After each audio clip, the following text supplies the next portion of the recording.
Movie के start में हम एक ऐसी टीम को देखते हैं जो कि गार में यानी केव में रिसर्च कर रही होती है। वो जमीन से 1000 फीट नीचे थे। यहाँ इन्हें एक बहुत पुरानी केव मिलती है और इस वजह से ये टीम काफी खुश थी। कुछ देर बाद हम देखते हैं कि उस केव के अंदर से किसी अजीबोगरीब क्रिएचर की आवाजें आ रही होती हैं। बैट यानी चमगादड़ जैसे दिखने वाले ये क्रिएचर्स इन टीम पर हमला कर देते हैं और कुछ ही देर में ये उन्हें मार देते हैं और अब ये ऊपर की तरफ यानी जमीन पर आ चुके थे और हमें एक लड़की दिखाई जाती है जिसका नाम एली है। वो अपने कानों से सुन नहीं सकती थी। आसपास के बच्चे उसे बहुत तंग करते थे। वो अपनी फैमिली से इशारों में यानी साइन लैंग्वेज में बात किया करती थी। रात को एली अपनी फैमिली के साथ बैठकर डिनर कर रही होती है। वो सब बहुत खुश होते हैं और एक दूसरे से बातें कर रहे होते हैं कि अचानक से टीवी पर न्यूज आती है कि पूरे यूनाइटेड स्टेट्स में चमगादड़ जैसे दिखने वाले कुछ अजीब से क्रिएचर्स आ चुके हैं।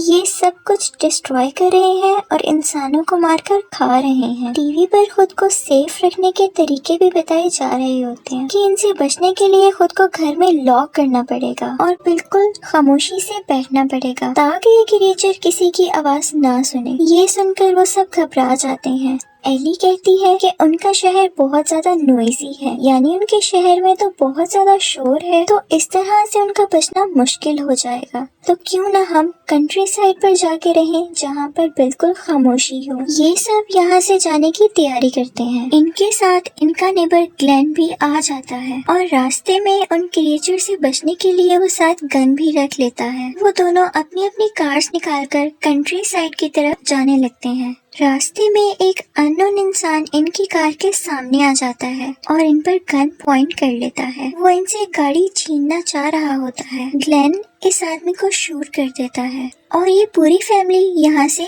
आगे बढ़ती है। रास्ते में आगे काफी ट्रैफिक होती है और ग्लेन कहता है कि अगर हम इसी तरह रोड पर से जाते रहे तो हम कभी भी नहीं पहुंच सकते, तो हम रोड से हटकर ड्राइव करेंगे। दूसरे रास्ते से जाते हुए ग्लेन की गाड़ी के सामने कुछ हिरन आ जाते हैं जिनको बचाते बचाते उसकी कार नीचे गिर जाती है। इस एक्सीडेंट की वजह से ग्लेन बहुत बुरी तरह जख्मी हो चुका था और उनका पाँव कार में ही फंस गया था। एली के फादर इनकी मदद करने की कोशिश करते हैं लेकिन वो उनको नहीं छुड़ा सकते। तभी हम देखते हैं कि वो क्रिएचर्स यहाँ पर भी आ चुके हैं। इन क्रिएचर्स को देख के इस फैमिली का डॉग भौंकना शुरू हो जाता है। अब जैसा कि आपको बताया कि ये क्रिएचर्स आवाज की तरफ आते हैं, तो वो इस डॉग की आवाज की तरफ आने लगते हैं और कार पर अटैक कर देते हैं। इन सबको बचाने के लिए ग्लेन अपनी गन से शूट करना शुरू हो जाते हैं ताकि वो क्रिएचर उन्हें छोड़कर यहाँ आ जाएं। और ऐसा ही होता है। सब क्रिएचर्स वहाँ चले जाते हैं और वो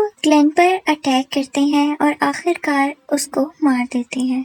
अब वो वापस से उस डॉग की आवाज सुनकर उस कार की तरफ जाते हैं और अटैक करना शुरू कर देते हैं। एली के फादर सोचते हैं कि इस डॉग की वजह से हम भी मारे जाएंगे, इसलिए वो ना चाहते हुए भी इस डॉग को कार से बाहर निकाल देते हैं ताकि इससे उनकी जान बच सके। ये देखते ही एली रोना शुरू हो जाती है, लेकिन इनके पास कोई रास्ता भी नहीं था। यहाँ पर ये लोग इस बात को लेकर खुश हो जाते हैं कि इन्हें पहले से ही इशारों में यानी साइन लैंग्वेज में बात करना आता था और इनसे कोई शोर नहीं होने वाला था। यहाँ से ये सब लोग पैदल आगे की तरफ बढ़ने लगते हैं। कुछ आगे जाके इन्हें एक घर नजर आता है। इस घर के चारों तरफ ऊंची फेंस लगी हुई थी। अंदर से एक बूढ़ी औरत निकल आती है। वो अपनी गन से उन्हें शूट करने की कोशिश करती है ताकि वो लोग यहाँ से चले जाएं, जिसके शोर की वजह से वो क्रिएचर्स उस बूढ़ी औरत पर अटैक कर देते हैं और कुछ ही देर में इस औरत की भी डेथ हो जाती है। इस बूढ़ी औरत के मरने के बाद उसका घर पूरी तरह से खाली था और वो सब डिसाइड करते हैं कि हम इसी घर में रुकेंगे। उस घर के बाहर एक ड्रेनेज पाइप था। एली के फादर वहाँ से गुजरते हैं और बाकी फैमिली मेंबर से भी कहते हैं कि वो उसमें से आ जाएं। लेकिन हम देखते हैं कि जब एली और एली का भाई उस ड्रेनेज पाइप में जाते हैं तो वहाँ एक बहुत ही ज्यादा पॉइजनस स्नेक यानी सांप होता है इस स्नेक की वजह से वो आगे नहीं जा सकते थे। स्नेक की हिसिंग यानी उसकी आवाज सुनकर वो क्रिएचर स्नेक को मार देता है। एली की मदर अभी ड्रेनेज पाइप में जा ही रही होती है कि उन क्रिएचर्स का ग्रुप उनकी टांग पर काट लेता है। यहाँ एली के फादर को एक आइडिया आता है। वो वुड चिपर मशीन को ऑन करते हैं और उसके ऑन होने के बाद उसकी आवाज से वो सारे क्रिएचर उसकी तरफ चले जाते हैं और वो सारी फैमिली फौरन से ड्रेनेज पाइप को क्रॉस करके घर के अंदर चले जाते हैं। अंदर पहुंचने पर जब सब एली की मदर की टांग पर देखते हैं तो उन्हें पता चलता है कि उसकी टांग बहुत बुरी तरह इंजर्ड यानी जख्मी हो चुकी है, जिसकी वजह से उसकी बॉडी में इन्फेक्शन फैल रहा था। इसके लिए उन्हें एंटीबायोटिक चाहिए थी। एली और उसके फादर मेडिकल सप्लाई यानी एंटीबायोटिक की सर्च में बाहर जाते हैं। बाहर जाकर वो नोटिस करते हैं कि वहाँ पर कोई भी नहीं था, इवन कोई इंसान भी नहीं। हर जगह खामोशी थी। ये दोनों एक खाली मेडिकल स्टोर के अंदर जाते हैं और एंटीबायोटिक ढूंढने लगते हैं। उस मेडिकल स्टोर में बहुत सारे लोगों की डेड बॉडीज भी पड़ी हुई थी।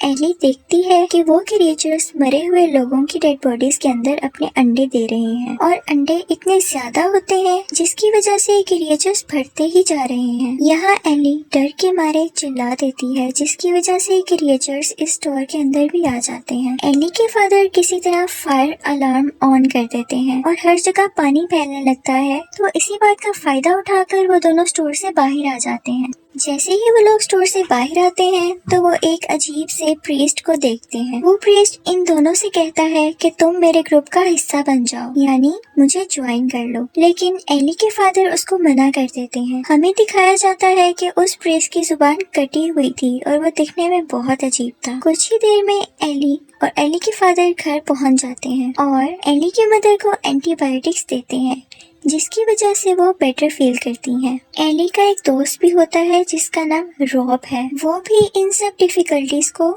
यानी मुश्किलात को फेस कर रहा था। वो उसे चैटिंग करती है, जिसके बाद उसे पता चलता है कि उसके पेरेंट्स भी मारे जा चुके हैं, लेकिन वो किसी तरह सरवाइव कर चुका है। वो उसे बताता है कि मैं नॉर्थ की तरफ बढ़ रहा हूँ और वहाँ एक रिफ्यूज भी बनाया गया है और काफी लोग वहाँ पर आराम से और सेफली रह रहे हैं। एली इंटरनेट पर देखती है कि ये क्रिएचर्स बहुत ज्यादा सर्दी या ठंड में जिंदा नहीं रह सकते। वो सोचती है कि अगर हम नॉर्थ यानी कोल्ड टेम्परेचर वाली साइड पर जाएं तो हमारे सर्वाइवल के चांसेस ज्यादा हो जाएंगे, यानी हम बच सकेंगे। अगले दिन हमें वो अजीब सा प्रीस्ट दोबारा दिखाया जाता है। वो अब एली की फैमिली के घर तक पहुंच चुका था। इसके साथ और भी लोग थे। यहाँ फिर से वो उस फैमिली को फोर्स करता है कि तुम मेरे ग्रुप को ज्वाइन कर लो। एली के फादर फिर से इस प्रीस्ट को मना करते हैं। यहाँ हमें दिखाया जाता है कि प्रीस्ट को सिर्फ एली में इंटरेस्ट था, यानी वो एली को अपने ग्रुप में ज्वाइन करना चाहता था, क्योंकि एली की वजह से वो अपनी ग्रोथ कर सकता था, क्योंकि उसने अपना एक ग्रुप बनाना था जिसमें वो एक किंग की तरह रहे और उन सब पर रूल करे। एली के फादर घर के अंदर से गन निकाल कर लाते हैं और उनसे कहते हैं कि चले जाओ। ये देखते ही प्रीस्ट और उसका ग्रुप चला जाता है। उसी रात हमें छोटी बच्ची दिखाई जाती है जो उनके घर के बाहर आती है। बच्ची अकेली होती है, इसलिए सब उसे घर के अंदर बुला लेते हैं। वो उससे बातें कर रहे होते हैं कि एकदम कई ज्यादा अलार्म्स की आवाज आना शुरू हो जाती है। वो सब एक ही टाइम पर रिंग होना शुरू हो गए थे, जिसकी वजह से बहुत शोर हो रहा था। यहाँ हमें पता चलता है कि ये स्ट्रेंज बच्ची उसी ग्रुप की मेंबर है और इसे प्रीस्ट ने भेजा है। अलार्म की आवाज सुनकर वो सारे क्रिएचर इस घर पर अटैक कर देते हैं। एली के फादर इन तमाम मोबाइल फोन्स को पानी में डालकर इनकी आवाज बंद करने की कोशिश करते हैं। इसी दौरान उस प्रीस्ट के लोग एली को किडनैप करके ले जाने लगते हैं, लेकिन उसी वक्त एली की ग्रैंडमा यानी दादी उनके पीछे जाती हैं और वो उनको पकड़ लेती हैं और जोर जोर से चिल्लाना शुरू कर देती हैं ताकि वो क्रिएचर इनकी आवाज सुनकर उन पर अटैक कर सके